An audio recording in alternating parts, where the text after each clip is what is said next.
അപ്പോൾ നമുക്ക് ഇതാണ് question. Tan square 30 degree plus half sine square 45 degree plus 1/3 cos square 30 degree plus cos square 60 degree.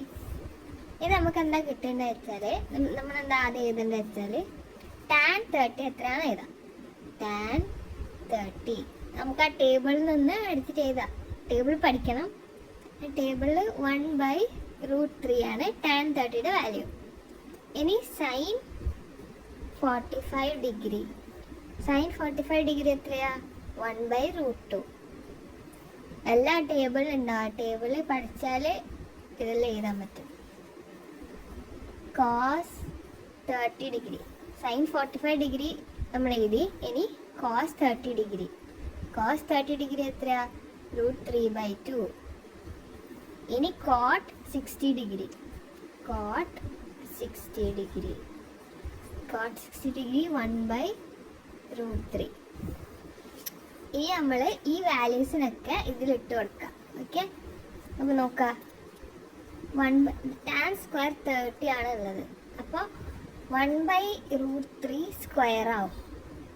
1/√3 square. ഇനി plus ഇവിടെ, പിന്നെ ഈ ഹാഫ്, പിന്നെ sine square 45. Sine square 45. Sine 45 എത്രയാണ്? 1/√2. അതിന് സ്ക്വയർ ചെയ്യണം. അതായത് സൈൻ സ്ക്വയർ 45 ആവും. അപ്പോൾ ഇവിടെ മൾട്ടിപ്ലിക്കേഷൻ ആണുള്ളത്, നമ്മളിങ്ങനെ എഴുതുന്നില്ല മാത്രം. അപ്പോൾ ഇവിടെ നമ്പർ ഇട്ട് കൊടുക്കുമ്പോൾ ഒരു മൾട്ടിപ്ലിക്കേഷൻ സൈൻ ഇട്ട് കൊടുക്കാം. എന്നിട്ട് ഏതാ? 1/√2 സ്ക്വയർ പ്ലസ് 1/3. അതൊന്നും മാറ്റം വരുത്താനില്ല, കാരണം ഓൾറെഡി നമ്പേഴ്സിലുള്ളത്. ഇത് നമുക്ക് ഒരു നമ്പറിലാക്കിയിട്ട് കൊടുക്കണം. അപ്പോൾ എന്താ? കോസ് സ്ക്വയർ 30 ആണുള്ളത്. ഇനി കോസ് 30 ഉണ്ട് ഇവിടെ, √3/2. അപ്പോൾ കോസ് സ്ക്വയർ എന്തായിരിക്കും? √3/2 ദ ഹോൾ സ്ക്വയർ പ്ലസ്, ഈ പ്ലസ് ആണ്, പ്ലസ്. ഇനി കോട്ട് സ്ക്വയർ 60. കോട്ട് 60 എത്രയാ? 1/√3. അപ്പോൾ കോട്ട് സ്ക്വയർ എന്തായിരിക്കും? 1/√3 ദ ഹോൾ സ്ക്വയർ. ഇനി അടുത്തത് എന്ത് ചെയ്യുക? ഈ എല്ലാം സ്ക്വയർ ചെയ്യുക.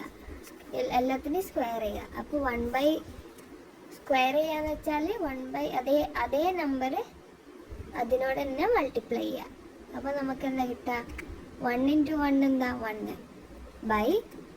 √3 × √3 3. റൂട്ടും മൾട്ടിപ്ലിക്കേഷൻ ചെയ്യുമ്പോൾ, അതായത് ഒരേ സെയിം നമ്പറിൻ്റെ റൂട്ട് മൾട്ടിപ്ലൈ ചെയ്യുമ്പോൾ നമുക്ക് അതിൻ്റെ റൂട്ട് മാറ്റിയിട്ട് വേറെ നമ്പറായിട്ട് കിട്ടും. ഇനി അപ്പോൾ ഇത് എത്രയായിരിക്കും? 1/3 കിട്ടി. പ്ലസ് ഹാഫ് അങ്ങനെ എഴുതുക ഇൻറ്റു ഇത് എത്രയായിരിക്കും? ഈ മെത്തേഡ് സെയിം മെത്തേഡാണ്. എന്താ? സ്ക്വയർ ചെയ്യുമ്പോൾ 1/√2 ഇൻറ്റു 1/√2. നമുക്ക് എത്രയാണ്? 1/2 കിട്ടും. ഇവിടെ 1/2 അതവിടെ വെക്കാം. പ്ലസ് 1/3 ഇൻറ്റു ഈ 1/3 ആണ് ഇവിടെ, ഇൻറ്റു ഇത് നമ്മൾ പിന്നെ എന്താ? √3/2 ഇൻറ്റു √3/2 സ്ക്വയർ ചെയ്യാണ്. സ്ക്വയർ ചെയ്യുമ്പോൾ √3 ഇൻറ്റു √3 എത്രയാ? 3/2 ഇൻറ്റു 2 4. അപ്പോൾ നമുക്ക് 3/4 കിട്ടി. പ്ലസ് ഇത് നമ്മൾ ഓൾറെഡി ഇത് ആദ്യം ചെയ്തതാണ്. 1/√3 ഇൻറ്റു 1/√3 = 1/3. അപ്പോൾ 1/3. ഇനി എന്താ? ഇനി ഇവിടെ ഒരു ജോഡി ഉണ്ട് അല്ലേ? ഇവിടെ ഒരു ജോഡി ഉണ്ട്, ഇവിടെ ഒരു ജോഡി ഉണ്ട്. ആദ്യം നമുക്ക് അതിനെ സോൾവ് ചെയ്യണം, എന്നിട്ട് ബാക്കി ചെയ്യാം. ഈ 1/3 ഇങ്ങനെ തന്നെ അവിടെ വെക്കുക. പ്ലസ് 1 × 1 1/2 × 2 4. Okay, plus 1 × 3 3/3 × 4 12. പ്ലസ് ഈ 1/3. ഇനി എന്താ ചെയ്യുക? ഇനി നമുക്കിതെല്ലാം കൂടി ആഡ് ചെയ്യണം. ആഡ് ചെയ്യണമെങ്കിൽ അടിയിലത്തെ നമ്പറൊക്കെ സെയിം ആയിരിക്കണം, ഏറ്റവും ഹയസ്റ്റ് നമ്പർ ആയിരിക്കണം. അതായത് 12 ആയിരിക്കണം അടിയിലെല്ലാം കിട്ടേണ്ടത്. പക്ഷെ ഇവിടെ എന്താ നോക്ക്, 3, 4, 3 ഒക്കെയാണുള്ളത്. അപ്പോൾ ആദ്യം നമ്മൾ എന്താ ചെയ്യേണ്ടത്, ഒരേ നമ്പർ ഉള്ളത് ആദ്യം കൂട്ടുക. ഒരു നമ്പർ നമുക്ക് ആദ്യം ആഡ് ചെയ്യാൻ പറ്റില്ലേ. അപ്പോൾ 1/3 + 1/3 ആഡ് ചെയ്യുക. അപ്പോൾ എത്ര കിട്ടുക, 1/3 + 1/3 = 2/3.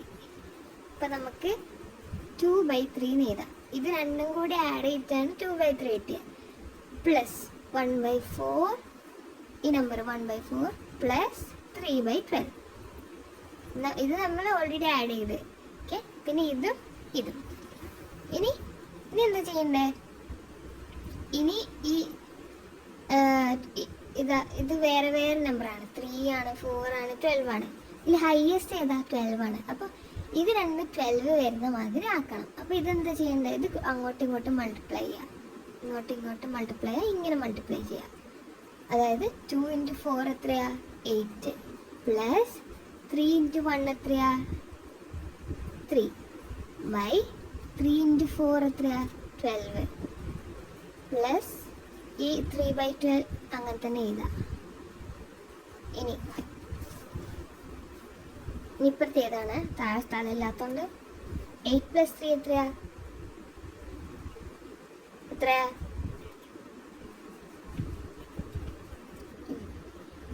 8 + 3 നമുക്ക് 11 കിട്ടും.